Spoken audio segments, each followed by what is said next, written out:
Olá, tudo bem? Meu nome é Rodrigo Soeiro, do meu lado a Tati, minha esposa, e é com muita alegria que nós estamos aqui e a razão é uma razão muito especial. A Tati acabou de lançar o seu livro, seu novo livro, né? Floresça, o resgate de uma filha, e a nossa ideia aqui é compartilhar um pouco, em poucas doses, aquilo que ela escreveu de uma maneira tão singular, tão bonita, né? E tão bíblica. Enfim, um livro para ser lido, mas também meditado, e a gente quer provocar alguns insights aqui para que você tenha um gostinho daquilo que você pode encontrar aqui, e também nós vamos falar de coisas, alguns pontos, alguns insights que vão além daquilo que está no livro. Tratam-se também de coisas, de experiências, de tantas oportunidades que Deus tem nos dado, né? E a gente quer compartilhar aqui com você, tá bom? É isso. E aí, amor? Vamos ou não vamos? Vamos lá. Vamos discutir um pouquinho sobre o livro. E o desejo do nosso coração é que realmente abençoe a sua vida, te alcance aí de alguma forma. E a gente recomenda que depois que você assista aqui, você compre o seu livro também. Exatamente. E faça essa leitura por completo, né? Exato. Eu quero... Vamos começar aqui, só dando um spoiler já, a respeito dos temas dos capítulos, né? Então nós temos aqui floresça no isolamento, floresça na sua resistência, na luta da vida, em sua fé, em sua vergonha, no toque, em sua integridade, floresça em sua identidade, no sofrimento, floresça na busca por esperança, floresça nas estações e, por último, não menos importante, você também pode florescer. Esse livro ele foi escrito baseado na história da mulher do fluxo de sangue. A mulher que não tem nome, né, teoricamente, mas que deixa um legado, deixou e vai deixar um legado para muitas gerações, sim, né? Sim. Enfim. É uma história tão conhecida, né, por nós que somos cristãos há muito tempo, então é uma história muito conhecida.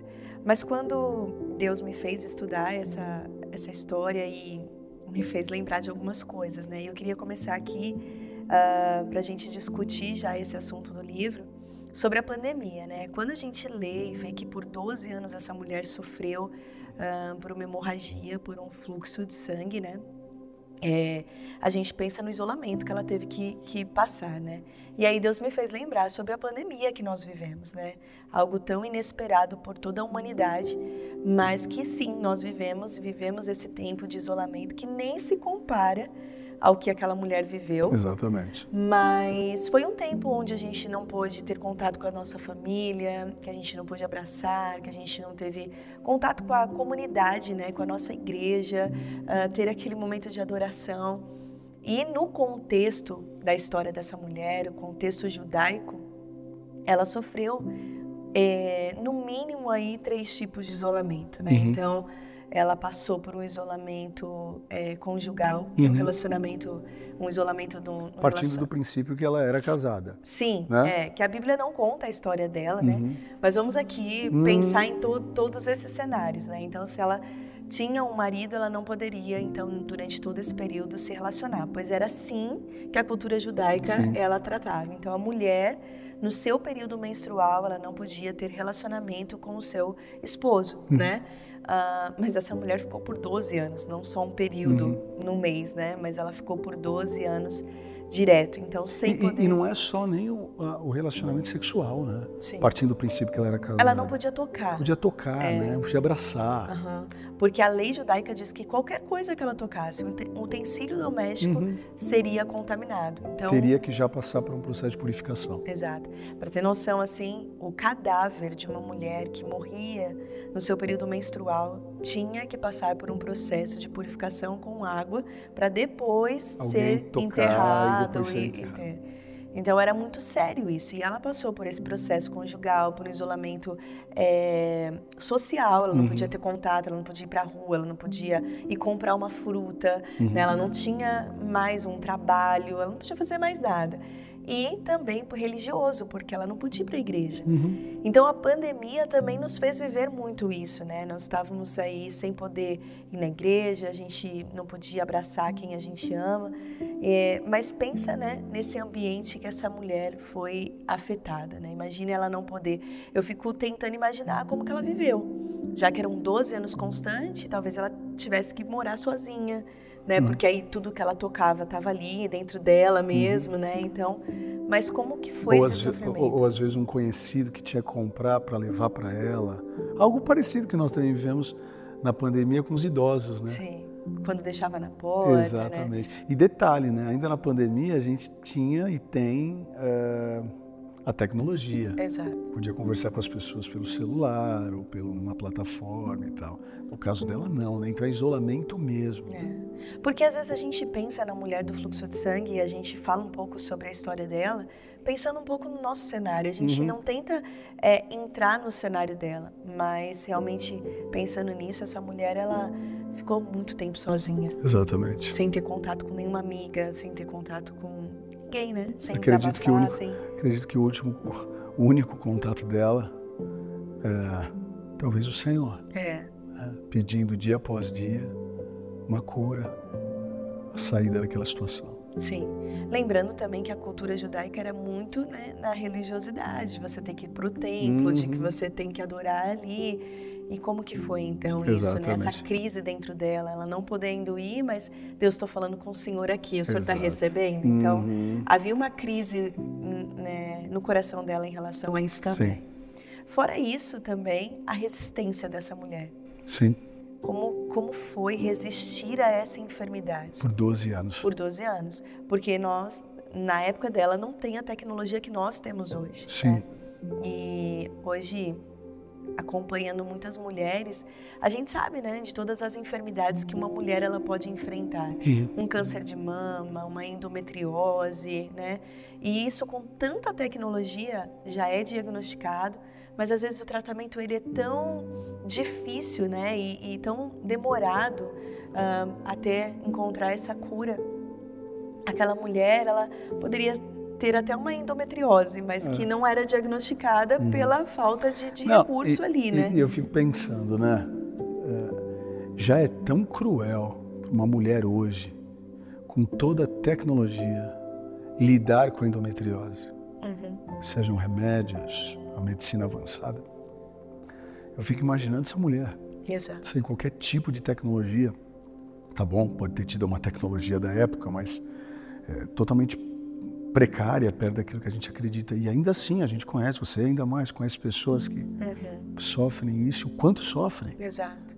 Então, ela foi muito forte. Muito forte. E aí você pega, né, as mulheres que estão aí... No livro, né, tem relatos de mulheres. Ah, que legal. Né, tem várias mulheres que... E quem são essas mulheres? Tem aí os nomes, tem a Thelminha, tem a Cris. São pessoas da nossa comunidade. Tem a Ju, são pessoas da nossa comunidade. Amanda. Mulheres especiais. Thelma, Juliana, Luciana, Thalita, Cristiane. Tem um longo aqui que, uau, é a Mayra. E abriu o coração mesmo, a Thaís, enfim, tem muitos relatos, né, testemunhos também, mas elas contam, né, mulheres que tiveram que repor ferro, né, sangue, porque estavam já com uma anemia. Imagina essa mulher com 12 anos. Naquela época não existia esse tipo de tratamento. Então, como ela foi resistente na sua estrutura física. Sim, forte, né? Forte, né? Hoje qualquer homem, se pega uma gripinha, já fica derrubado, imagina. E como ela foi resistente na sua estrutura física e também resistente em buscar a cura, buscar algo, né, para que ela conseguisse. Ela não desistiu. Sim. Né? Ela não desanimou, ela acreditou na possibilidade da cura que poderia haver para ela e ela lutou por isso, né? Não desistiu da vida dela, né? Tem muita gente desistindo da vida por muito menos. Por muito menos. E ela relutou ali e ficou. E falando de resistência, né? Você é uma pessoa que tem vivido essa resistência. Eu até conto no livro também sobre a sua resistência, né, física, que também veio gerado na pandemia, nessa parte de isolamento, que você foi gerando essa consciência na sua saúde, né, aquilo que Deus tem colocado diante de você do cuidado do seu corpo, né? E aí, né, amor, numa prova, sua primeira maratona, sua primeira prova de 42K aí, como que foi? Fala um pouquinho pra gente. Foi bem interessante, né? Porque hoje olhando é interessante, mas no dia foi bem difícil, porque eu tinha me preparado para fazer os 42 quilômetros, só que aquele dia estava muito frio e eu levei blusa. Só que ao mesmo tempo eu tinha ido correr sozinho, né, praticamente. Né? Eu não tinha com quem deixar minha blusa, né, naquele momento da prova. Né? Até tive uma companhia no início, mas depois essa companhia ela foi correr, ela foi fazer o tempo dela, né? E aí eu estava com uma blusa, não queria perder a blusa, porque era uma blusa que eu gostava. Aí eu falei, não, vou aguentar sozinho. Mas eu não estava percebendo o quanto de líquido estava retendo, então meu corpo foi ficando pesado. E foi esquentando. Foi esquentando, também, né? Exatamente. E aí quando deu os 21 quilômetros, eu estava pronto para desistir, né? Porque estava realmente muito pesado, minhas pernas cansadas. E quando eu estava, assim, para desistir, chegou um irmão da nossa igreja, o André, carinhosamente falou, pastor, eu vim correr os últimos 21 quilômetros com você. Né? E aquela fala dele foi a gasolina que eu precisava. Né? Sim. Caramba, ele saiu da casa dele, ele me achou nessa multidão. E aí ele falou assim, pastor, primeira coisa, me dá essa blusa aqui. Até parece que ele sabia, né? E na hora que ele pegou a blusa, eu percebi o quanto que estava pesada. Sim. E não dá para não se lembrar daquilo que Jesus disse, né? Sobre nós lançarmos sobre Ele os nossos fardos. Né? Às vezes o problema não está no caminho. Às vezes o problema não está na rota. Às vezes o problema está no quanto a gente está de acordo com aquilo que a prova espera de nós, né? Aquilo que a rota espera de nós. E foi impressionante, tirei a blusa, ele levou para mim e completei mais 21 quilômetros. Né? Porque não era para completar mais 5, mais 10, era mais 21. Né? Então realmente foi o meu maior teste de resistência. Né? Completar uma maratona é algo de apenas 1% da população mundial já completou. Então é uma coisa que eu carrego comigo, que realmente tem afetado, né? Mudado, né? Todas as áreas da minha vida. E você compartilhou com a gente também, com a igreja, quando você contou isso, que a maior luta também dessa resistência não são somente as pernas, não é físico, mas também a sua mente, né? Como que é trabalhar a sua mente nessa resistência. Tem gente que dá um pique de 5 segundos e fala, como que ele vai correr 4 horas assim? Né? Mas não é, o corpo ele vai se acostumando, o corpo vai se adaptando. E tem um momento, principalmente lá para os 18 quilômetros, 19 quilômetros, sempre os 50% da prova, seja para quem faz 5 quilômetros ou para 10, os 50% sempre é um número perigoso, né? E aí é a cabeça. E você criar, você treinar sua musculatura, entre aspas, sua musculatura mental. E é o bom. O bom disso tudo é que você vai levando isso para as outras áreas da sua vida. Né? Sim. Então é algo que eu não abro mão mais. E é a sua mente dizendo, não, desiste, né? Desiste, você já está cansado. Então, trazendo para a mulher da nossa história, eu fico imaginando, né? O corpo dela cansado, fisicamente ela já esgotada, talvez com uma anemia profunda. E talvez não tinha uma amiga. E não tinha ninguém para falar com ela, né? Então, eu acredito que foi o próprio Senhor, né? Quem trazia na mente dela, não desista, e dava força, mas foi uma resistência. Não só física dela, mas também na sua mente, de não desistir da sua vida, de não se entregar, mas lutar por aquilo que ela tinha no coração, né? Exato. E aí o texto ele continua, né? Dizendo sobre que ela gastar tudo que ela tinha com os médicos, né? E eu confesso, né? E eu digo isso, que me incomoda quando eu escuto que ela gastou tudo que ela tinha com os médicos, né? Porque não dá pra gente entrar nesse tempo dela, mas eu fico imaginando, talvez ali um lugarzinho pequeno onde ela morava, os médicos daquela região, eles se falavam, né? E aí talvez iam lá, examinava, via que não tinha cura, porque também não tinha... É tua vez de pegar um troco dela. Exato. Na outra semana, agora vai você. Agora vai você. E quantos abusos ali ela não sofreu com esses médicos a ponto dela gastar tudo que ela tinha. Era uma mulher que tinha dinheiro, que senão a Bíblia também não contaria isso. E eu fico pensando, né? Onde essa mulher arranjou tanto dinheiro? Né? A Bíblia não diz. Mas já parou para pensar que talvez essa grana que ela conseguiu foi de uma parte de herança? Porque concorda comigo que se ela tinha pai, o pai não podia nem se relacionar com ela. A mãe, tipo assim, filha, eu não vou conseguir mais te dar um abraço. Então toma aqui uma parte. Da minha herança. É lógico que é uma hipótese. Sim, sim. Porque é interessante a gente perceber que ela tinha dinheiro. Aonde ela tinha tanto dinheiro. E pela narrativa do texto de Marcos, dá a sensação... Você escreveu pelo Marcos ou por Lucas? Marcos. Dá a sensação de que não era pouco dinheiro, né?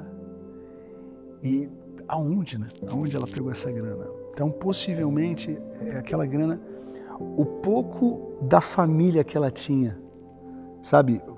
Eu não vejo o pai dela como um cara sem noção, dizendo, se lasque, fique sozinho. Não, mas era da cultura. Uma ajuda, né? Então, assim, filha, o que o papai pode te dar, o que a mamãe pode te dar.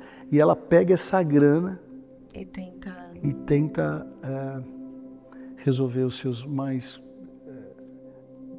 enfim, seus maiores desafios. Problemas, seus problemas. E aí eu enxergo nisso, né, que uma mulher que está vulneravelmente, né, frágil, né, tá ali no seu estado emocional mais fragilizado, às vezes ela não percebe o quanto ela estava sendo enganada ali, né? Exato. Médico entra, médico sai, ela gasta tudo que ela tem, mas ela não percebe que talvez eles estavam se comunicando, né? A gente percebe isso, né? Pegando exemplos de mulheres que sofrem violência doméstica. Exato. A pessoa vai se acostumando com isso e ela não se dá conta do quanto que ela está sendo abusada. Até que alguém abra o olho dela, Exato. né? Alguém fale. E às vezes abre o olho. Mas mesmo assim ela está presa, né? Enraizada. Aí né? como que chama? Tem aquele conceito Síndrome da porta giratória. Síndrome da porta giratória. Exato. Então, se mulheres hoje com muito mais estrutura que ela, que essa mulher do texto, mulheres caem nesse giro, né? Sim. Imagine ela, então, vulnerável, doente. Então qualquer um que fale um remédio diferente, é a forma de tirador, né? Exato. Quando a gente está nesse estado emocional fragilizado, a gente às vezes desiste de nós mesmos, né? De lutar pela nossa vida, de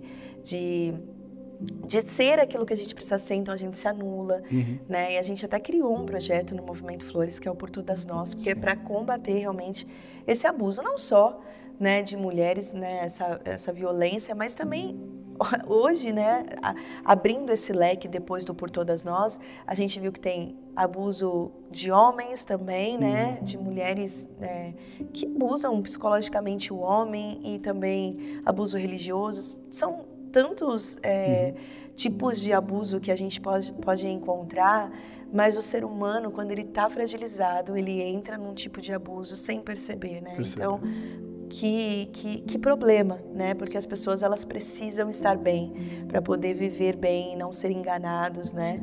E uma frase que eu queria compartilhar, que eu escrevi aqui no livro, que é: não desista de si mesmo. Você merece ser amado, respeitado, cuidado de uma maneira saudável. Seja gentil consigo, porque às vezes as pessoas, elas vão se martirizando, né? E lembre-se de que há esperança para um futuro melhor.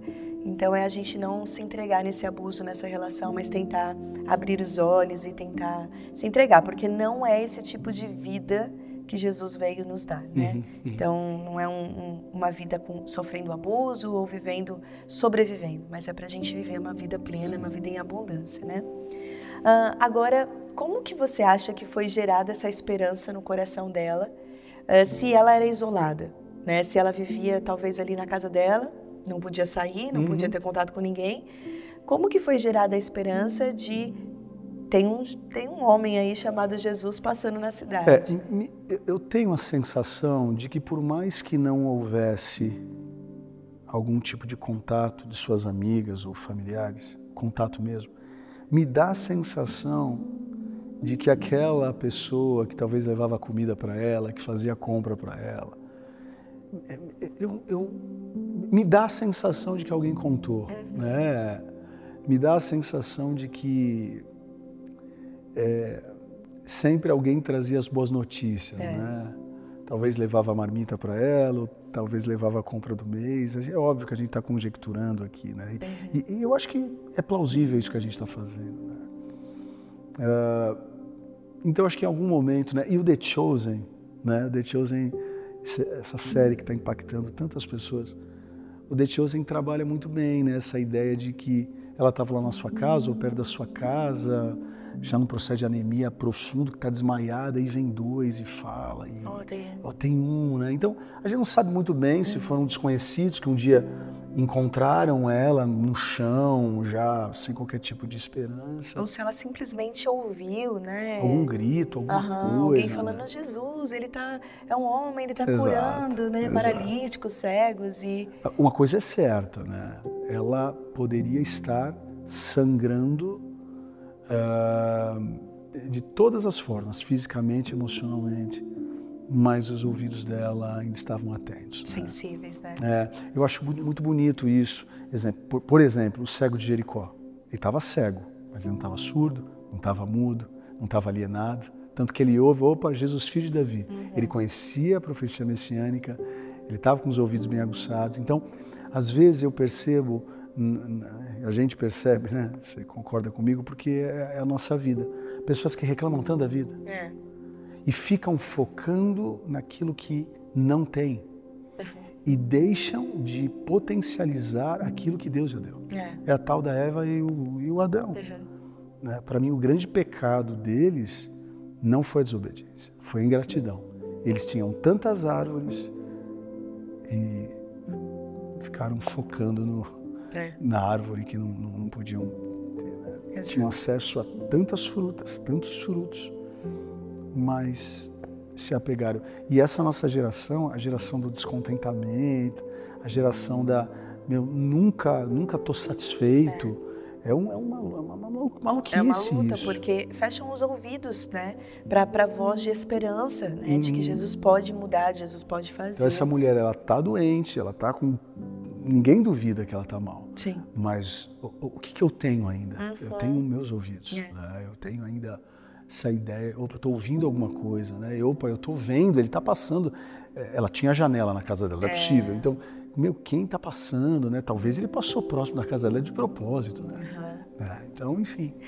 E entrando aí no seu propósito, que você acabou de falar, passou perto da casa dela de propósito.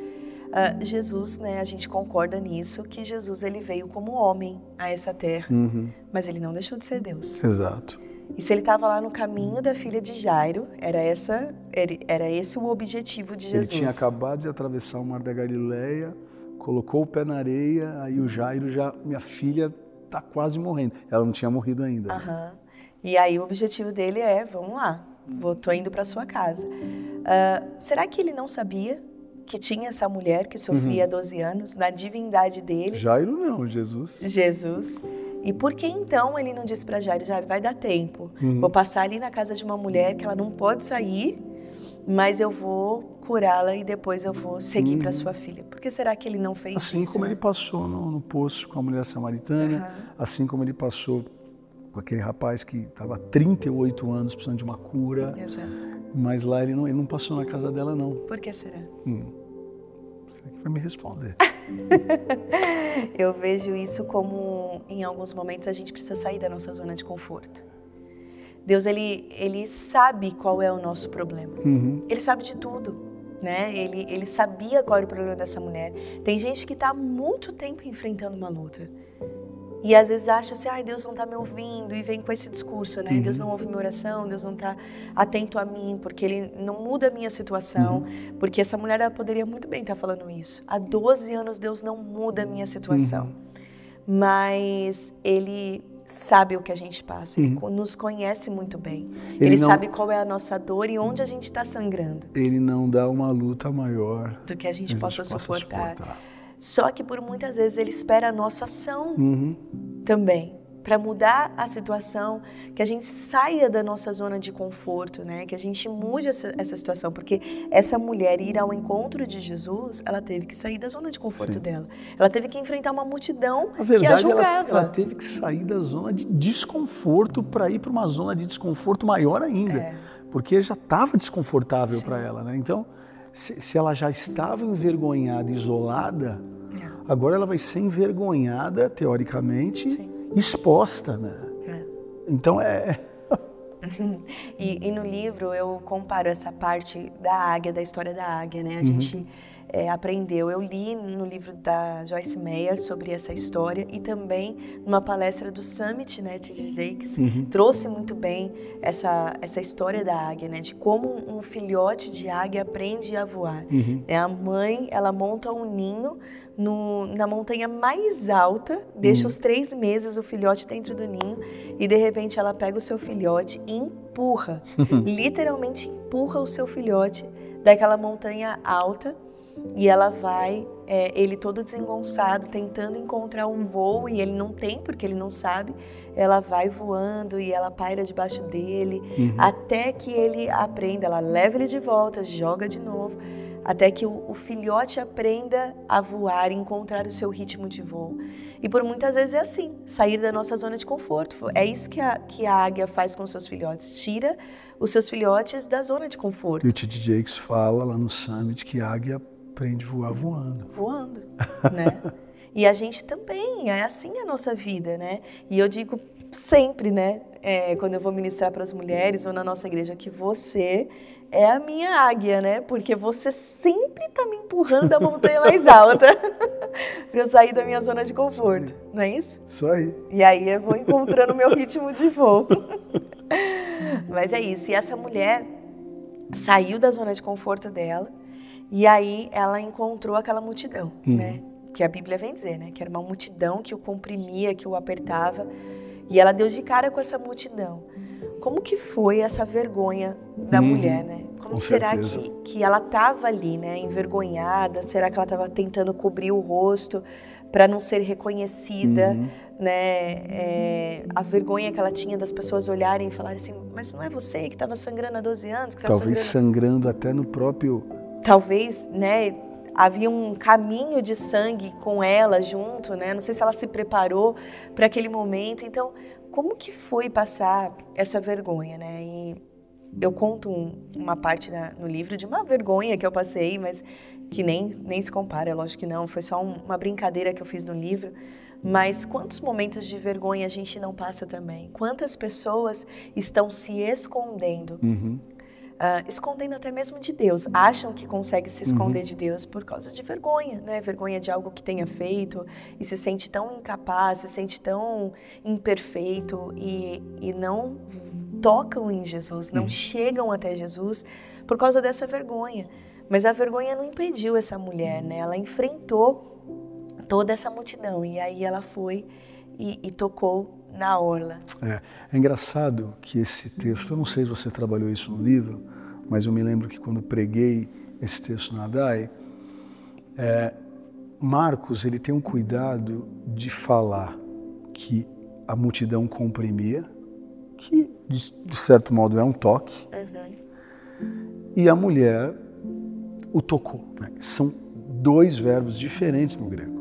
Né?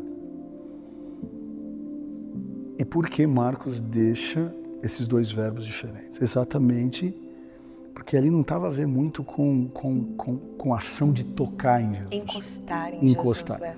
Mas é a intencionalidade. Isso me faz lembrar várias situações que eu vejo na igreja, com pessoas que caminham com Jesus, que às vezes estão há tantos anos perto dele, mas nunca recebem uma virtude dele. porque acham que só o fato de estar perto, de frequentar uma igreja, de cantar no coral, ou seja lá o que for, vai fazer com que Jesus libere a sua virtude. Mas se não houver uma intencionalidade... Sim. É porque as pessoas, elas acabam... a sociedade hoje, né? Elas confundem muito proximidade física de um relacionamento de intimidade. Exato. Às vezes a pessoa é próxima daquela, mas ela não conhece aquela pessoa de verdade. Em casamentos acontece isso. Acontece isso, não tem diálogo, não tem... Quando a gente vai para uma sala pastoral, né? Que a gente vê, mas vocês não conversam sobre isso, a pessoa não sabe o que a pessoa sente. E tem a proximidade física, mas não tem um relacionamento de intimidade. Então, tem muitas pessoas que vivem na religiosidade. Vão para a igreja todos os domingos, se acham próximos de Jesus, mas não o conhecem verdadeiramente, não têm esse relacionamento de intimidade, não entendem tudo aquilo que Deus pode dar. E aí não são intencionais no seu toque, para sair virtude, para sair poder, para sair, né, aquilo que as pessoas precisam, né? Exato. E às vezes você pega um novo convertido. O cara vem com uma sede de tocar Jesus. O cara sai transformado e vai vivendo de glória em glória. Enfim, o toque dessa mulher foi diferente. Foi diferente. E olha só, né? A Bíblia vem dizer... Porque assim, a Bíblia eu acredito muito na intencionalidade, você também. Então, cada palavra da Bíblia que está escrito é porque Deus quer nos ensinar algo, né? E fala que ela tocou na orla, que ela tocou na bainha. Algumas versões falam que ela tocou na bainha da capa de Jesus, né? E na cultura judaica, estudando um pouco mais a fundo esse texto, a roupa do judeu, né, a roupa do homem, essa capa, essa bainha, ela era feita específica, né, com uma trança, enfim, todo coisa, mas o essencial dela era que somente as pessoas da família poderiam tocar na bainha da capa do homem judeu, né? Então, ou era a esposa, ou era pai, ou era mãe, ou eram os filhos, ninguém mais poderia tocar naquele lugar. Fazendo um paralelo bem simples, a mesma coisa na minha relação com você como esposa. Quando eu estou com você andando no shopping, eu posso tocar na tua cintura porque eu tenho liberdade para isso. Mas eu não posso tocar na cintura de uma outra mulher. Você não vai tocar na cintura de um outro homem. Por quê? Porque dentro da nossa cultura, mexer na cintura hoje tem um ar de proximidade. Nesse caso, mexer na orla era uma coisa muito íntima. Exato. Né? Era das pessoas da família. E aí essa mulher, ela já não poderia tocar em ninguém, né? Que é o impuro que toca no puro e que não pode. Exato. Então, e ela vai e toca num lugar de intimidade. Será que ela tocou querendo tocar ali ou foi, né? Peguei, né? Só relou ali, né? Talvez ela nem sabia disso e na hora foi onde ela conseguiu tocar. Onde ela conseguiu, né? Ela interessante. Fraca, rastejando ali, talvez. No The Chosen, mostra que ela dá essa sensação se joga ali, né? É o que eu consegui pegar, né? E aí ela toca num lugar que ela não podia tocar, se sente curada instantaneamente, porque a Bíblia diz isso, né? Que no mesmo momento ela já sentiu que o sangramento tinha cessado. Tamanha era a dor dela, né? Para ela sentir já na hora que passou. Porque quando a gente tá com uma dor de cabeça, e aí, você tá melhor? Tô quase, né? E a dor no joelho? Deixa eu ver aqui, né? No caso dela, não. Acho que a dor já era tão vassala. Era uma dor tão cruel, a ponto, no momento que ela tocou, ela se tornou curada. Exato. E ela sente que ela está curada. Aí eu fico imaginando a alegria, né? The Chosen mostra muito isso. A alegria dela, o sorriso dela, que talvez ela não desse um sorriso há anos, né? E ela estava dando ali aquele sorriso de alegria. Mas dura pouco, né? Porque aí Jesus, no meio de toda aquela multidão... A procissão poderia continuar, né, meu? Vaza, pode ir para Jairo. Vamos lá, né? Eu já tô com o que eu precisava. Mas aí Jesus fala, quem me tocou? Para o choque dela, né, para o terror dela, porque ela sabia que se ela fosse reconhecida ali, ela já seria julgada. E aí, tocando em Jesus, aí que ela ia ser condenada. Porque, no mínimo, Jesus ali é um rabi. No mínimo. Então, tocar num judeu comum já era um problema. Tocar num rabi, que era o símbolo de pureza no ensino, tipo, seja um rabi, seja um fariseu, aí as patentes vão aumentando, né? Jesus ali é um rabi. Sim. Então ela está tocando num rabi, né? Exato. Teoricamente, ela está cometendo um suicídio. Mal foi curada e aí ia ser apedrejada. Exatamente. Então eu fico imaginando o terror dessa mulher. E tem mesmo, né? Porque a Bíblia diz que ela se aproxima e aí com medo, ela se coloca como culpada. Então assim, não é assim, ai, tô super corajosa e tô enfrentando. Ela tá com medo. Ela tá com medo. E na ADAI a gente costuma dizer, né? Tá com medo, vai com medo mesmo. E acho que foi um pouco o que ela fez, né? Tá com medo, vai com medo mesmo. Ela se coloca ali como culpada, né? E aí eu fico... Volta a minha crise, né? Se Jesus sendo homem, mas também sendo Deus, será mesmo que essa pergunta faria sentido? Ele não sabia quem estava tocando nele? Poderia muito bem já falar, né? Chegar nela e falar de pé, assim, e aí, gostou da cura? Enfim, já abriu um diálogo com ela, mas não, ele pergunta, ele faz questão, né? E aí o discípulo vem, né? Jesus, está todo mundo te cumprimentando. Não, aí ele volta a dizer, não, alguém me tocou.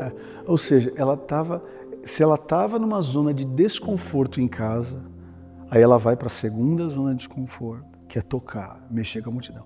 Agora ela está... Né, tem que se expor. Me dá a sensação de que ela estava no íntimo, na sua casa, envergonhada. Depois ela vai para o privado, né? Que é onde ela tá com um monte de gente, mas até então nem todos conhecem. Ali, né?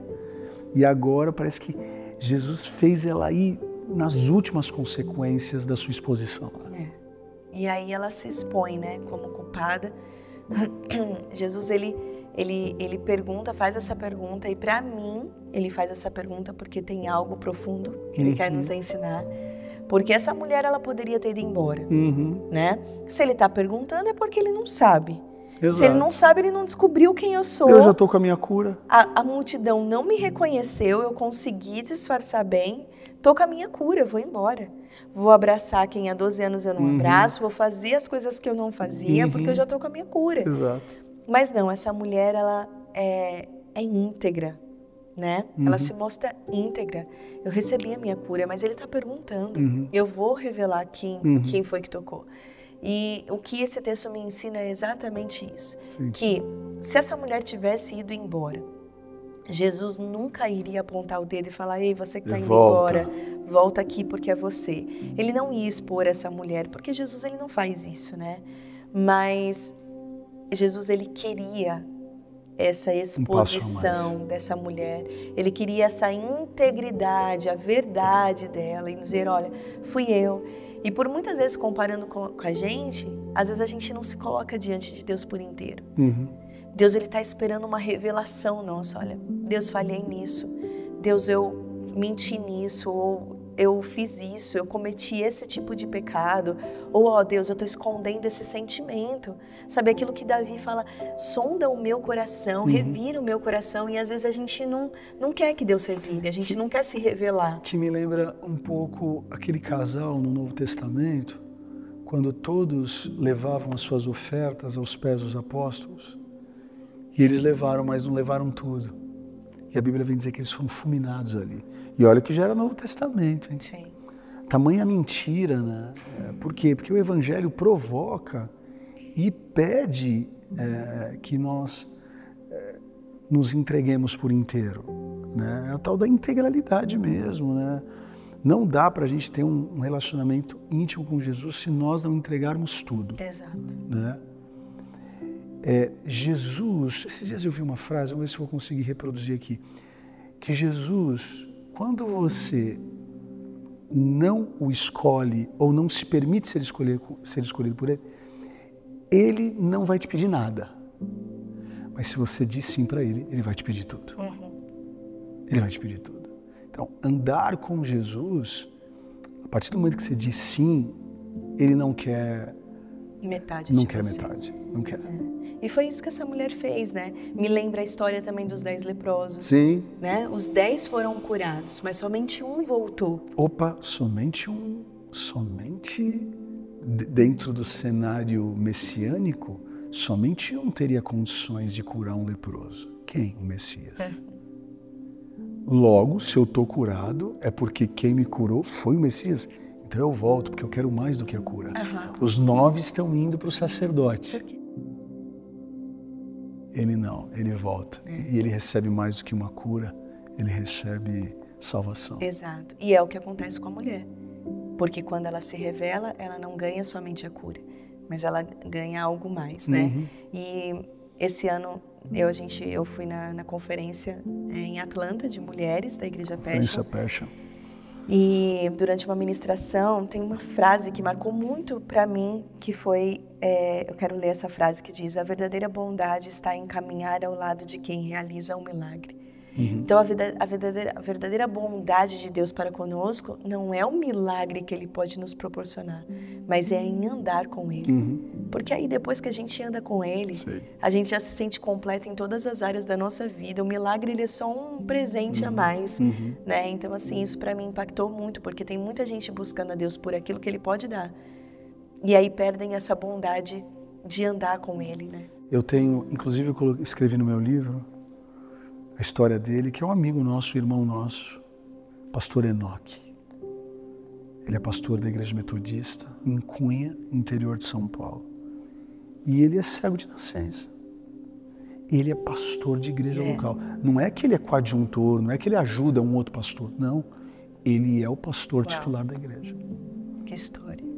Então, assim, essa capacidade de entregar tudo, de falar, eu talvez não veja fisicamente, mas é formado em teologia, é formado em direito, e é impressionante a alegria desse homem. Porque ele quer tudo de Jesus. É impressionante a alegria desse homem.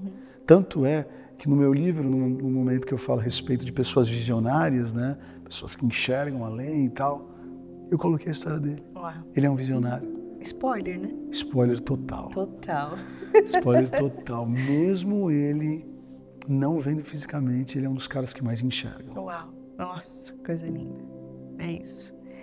Enfim, aí a história continua e aí quando ela se revela como culpada, Jesus vira para ela e a primeira palavra que ele escolhe em dizer para ela não é, olha, você está curada. Não, ele diz, filha. Filha.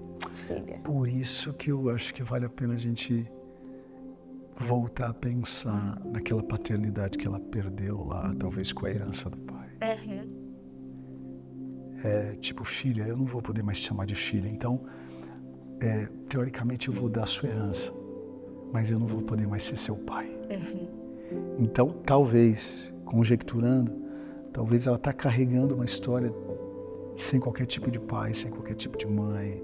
E agora a primeira palavra que Jesus diz para ela é... Filha. E quando ele diz filha, ele quebra também o Judas onde ela tocou. Porque se ela é filha, ela pode tocar na orla. Exato. Naquele lugar de intimidade, porque ela é filha. E aí, ele quebra, né? Jesus quebra chamando de filha. Se alguém qualquer julgamento ia julgá-la, ele já quebrou. Uau, coisa linda. E aí ele dá para ela não só a cura, mas na revelação, na integridade dela, na integralidade dela, Deus vem e dá a paternidade para ela.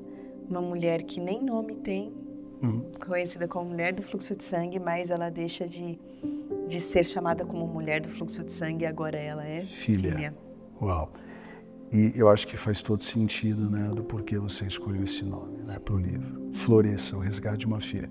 Ou seja, muitos pregadores, muitos professores focam a respeito de uma mulher que quer resgatar uma cura. Exato. Mas, na verdade, nunca foi sobre ela querer resgatar uma cura.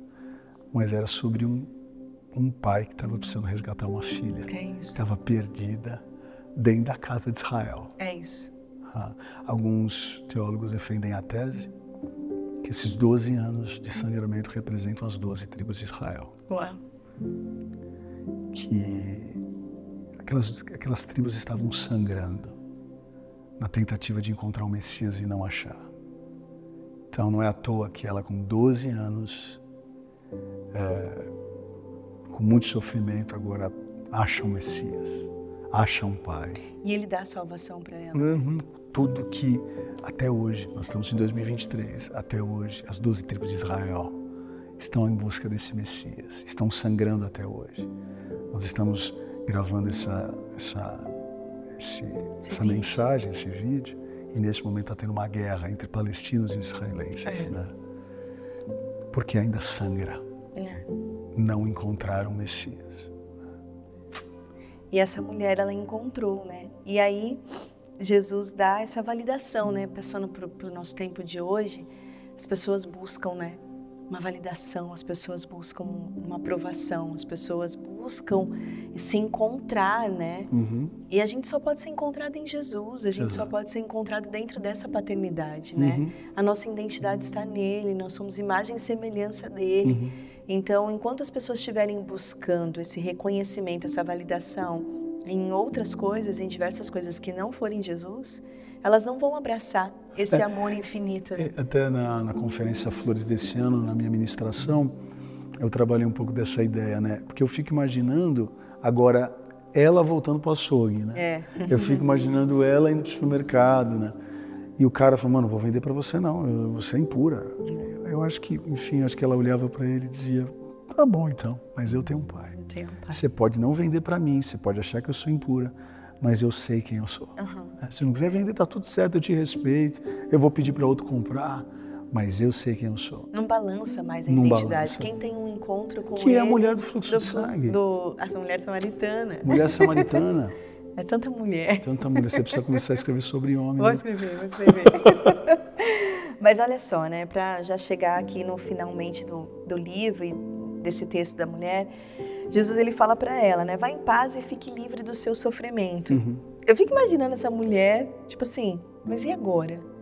Tá, você me curou, eu me recebi a paternidade, eu tô sentindo algo diferente, mas como é que é viver livre do sofrimento? Foram 12 anos. E detalhe, hein? Você falando agora, ela já tinha ficado livre do sofrimento, ela foi curada. Ou seja, o sofrimento dela estava além do sangramento. Mas eu já te curei. O sofrimento que você tinha do sangramento, da endometriose, tá, agora fique livre do seu sofrimento. Que sofrimento é esse? Talvez da rejeição, dos olhares julgadores, né? Agora você está livre desse sofrimento. Pois é. Mas eu fico imaginando como que é viver, né? 12 anos dentro desse sofrimento e como que é viver fora, né? Então, para ela também não foi uma situação... Como que agora eu vou encarar essa nova vida, né? Você falando isso, eu me lembro do povo saindo do Egito, né? Exato. Porque Deus não tem dificuldades alguma em nos tirar com a mão forte do Egito. Mas é muito difícil para a gente permitir que Ele tire alguns Egitos de dentro da gente. Porque a gente precisa abrir. Porque a gente precisa revelar, a gente precisa sair da nossa zona de conforto. E John Wesley, reformador do século XVIII, ele dizia, quando Deus nos tira do Egito, isso é um processo de libertação. Mas quando a gente permite que Ele tire o Egito da gente, é um processo de santificação. Então essa mulher agora ela vai viver mais, porque ela se libertou. Mas agora ela vai precisar se santificar, ela vai precisar se purificar, ela vai precisar realmente viver uma nova vida. Exatamente. E aí também vem a salvação, né? Porque ele também diz essa palavra, né? A tua fé te salvou, né? E essa eu acho que é a grande esperança nossa, né? Quando a gente falou da esperança que ela tinha lá sobre ser curada, a verdadeira esperança está em a gente ter a vida eterna. Eu gosto de pegar a palavra esperança e transformá-la num verbo, né? Esperançar. Eu gosto desse conceito. Ela esperançou, né? Eu acho que muitas pessoas que estão nos assistindo, e até nós mesmos, né? Os nossos desafios como casal, como pais, como pastores, a gente não pode deixar de esperançar. Né? Não pode deixar. Tem uma frase da Ila, nossa amiga irmã, que ela diz que a gente só consegue girar o volante de um carro se ele estiver em movimento. Então, tem muitas pessoas que querem um motivo futuro para poderem ter a perspectiva, não, eu vou me movimentar aqui. Mas não dá. A gente tem que se movimentar tendo um futuro cristalino ou não. A gente precisa fazer a roda girar para que o volante fique disponível para a gente fazer as direções. E foi isso que essa mulher fez, né? Porque assim, esperança é a gente esperar aquilo que a gente quer um dia, quer obter. E essa mulher fez exatamente isso, né? Ela não esperou sentada. Ela não esperou dentro da sua zona de conforto. Dentro daquilo que ela tinha, ela foi para cima. Exatamente. Então, às vezes a gente fica naquilo, eu quero obter aquilo, eu tenho a esperança de que eu vou conseguir, mas quer que venha assim. E às vezes a gente fica parado. Não, vamos esperar, mas vamos esperar mexendo aí o volante do carro, E nos, movimento, né? E nos bastidores, né, antes da gravação começar, a gente estava falando, né, com um casal que está nos gravando aqui. Ninguém sabe que é o Júnior e a Cris. E a gente estava falando, né, que pior do que não receber uma oportunidade na vida é vê-la chegar e a gente não está preparado para. Né? Então, estar em contínuo movimento, crescimento, vai fazer com que o carro tenha uma facilidade de refação da própria rota, né? Exatamente. E aí, para fechar mesmo esse ciclo, né, eu entendo que cada fase que essa mulher passou foi uma estação. E assim é com a gente, né? Essa parte no livro está muito bonita.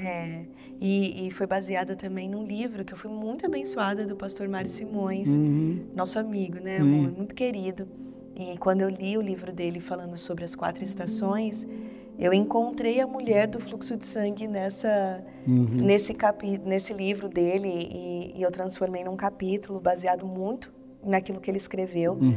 E é a gente entender, né, que todos nós, todos os seres humanos, eles passam por estações. Assim como a natureza passa, a gente também passa por estações. Seja a estação do outono, que é a estação onde as nossas folhas caem, né, que são as perdas, né, pode ser uma perda de uma pessoa, mas pode ser tantos outros tipos de perdas que a gente possa ter.